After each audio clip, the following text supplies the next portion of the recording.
Você já trouxe algo estranho para casa? Um objeto antigo, talvez. Algo que parecia chamar por você, como se carregasse um segredo? Eu fiz isso e paguei um preço que não consigo esquecer. Era um relógio de bolso antigo, belamente detalhado, encontrado numa feira de antiguidades. Uma peça única, e foi essa mesma peça que me trouxe noites de insônia e sussurros que jamais deveriam ser ouvidos. Mas a história não começa aí. Começa com um relógio parado e um tempo que não deveria correr. Foi numa tarde nublada que encontrei o relógio. A feira de antiguidades estava montada num estacionamento abandonado, com barracas desbotadas e objetos antigos cobertos de poeira. Os comerciantes tinham olhares cansados, como se carregassem o peso dos próprios itens. Enquanto eu examinava caixas de quinquilharias, algo chamou minha atenção. Um brilho suave sobre um monte de papéis amarelados. Desenterrei um relógio de bolso antigo. Era uma peça impecável. Um metal frio e pesado, ornamentado com detalhes finamente entalhados. Um par de corvos, um de cada lado, com olhos de pedras negras e brilhantes. O vendedor, um homem de pele pálida, cabelos oleosos, observava em silêncio enquanto eu admirava o relógio. Uma peça rara, ele murmurou.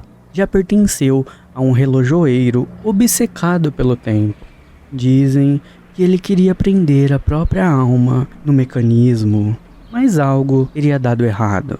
Eu sorri, achando a história clichê demais. Gostava de coisas antigas, mas não de superstições. Paguei um valor risível pela peça e levei o relógio para casa. Naquela noite, em casa, sentei-me à mesa com o relógio. As engrenagens pareciam perfeitas, polidas, mas os ponteiros estavam parados exatamente em 11h59 da noite. Girei a coroa e o relógio começou a funcionar. Mas, para minha surpresa, os ponteiros não se moviam. Em vez disso, um som baixo, como um sussurro, ecoou no silêncio da sala. Fiquei imóvel. O ar pesado e frio, meia-noite, parecia dizer a voz. Afastei o relógio e ri de mim mesmo. Que estúpido, pensei. Era só um truque da minha mente.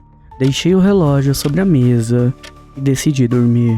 Naquela noite, acordei com um som ritmado, um tic-tac alto, insistente. O relógio estava no criado mudo, embora eu tivesse certeza de tê-lo deixado na sala. Os ponteiros ainda marcavam 23h59, exatamente o mesmo horário, eram 11h59. Nada havia mudado. Eu olhei para o relógio da parede e marcava 2h47 da manhã. O tic-tac aumentou. Os corvos entalhados pareciam me observar, olhos negros de pedras negras brilhando sob a luz fraca.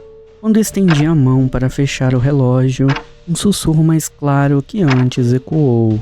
Meia-noite, está chegando. Afastei a mão e respirei fundo. A voz não vinha de dentro de mim.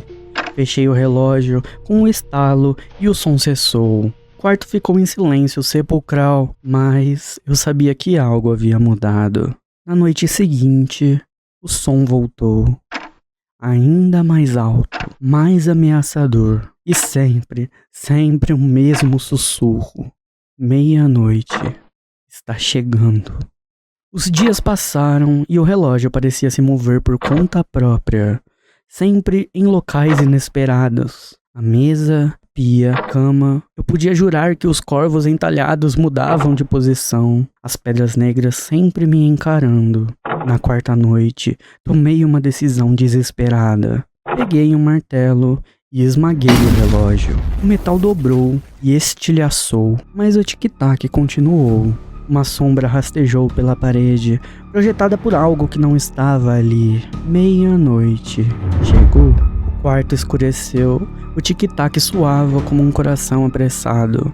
Eu olhei ao redor e percebi, ainda aterrorizado, que o relógio de parede e todos os dispositivos estavam travados em 23h59. Exatamente aquele maldito horário. Um frio mortal subiu pela minha espinha.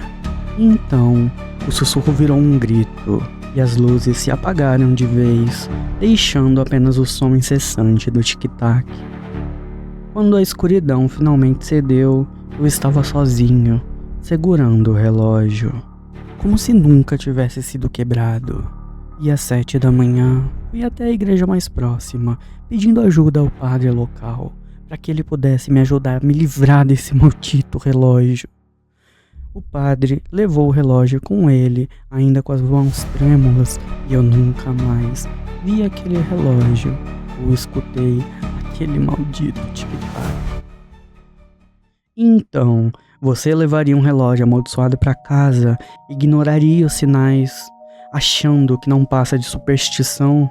Comente aqui embaixo. Você acredita que objetos podem carregar maldições? Ou seria só a nossa mente pregando peças?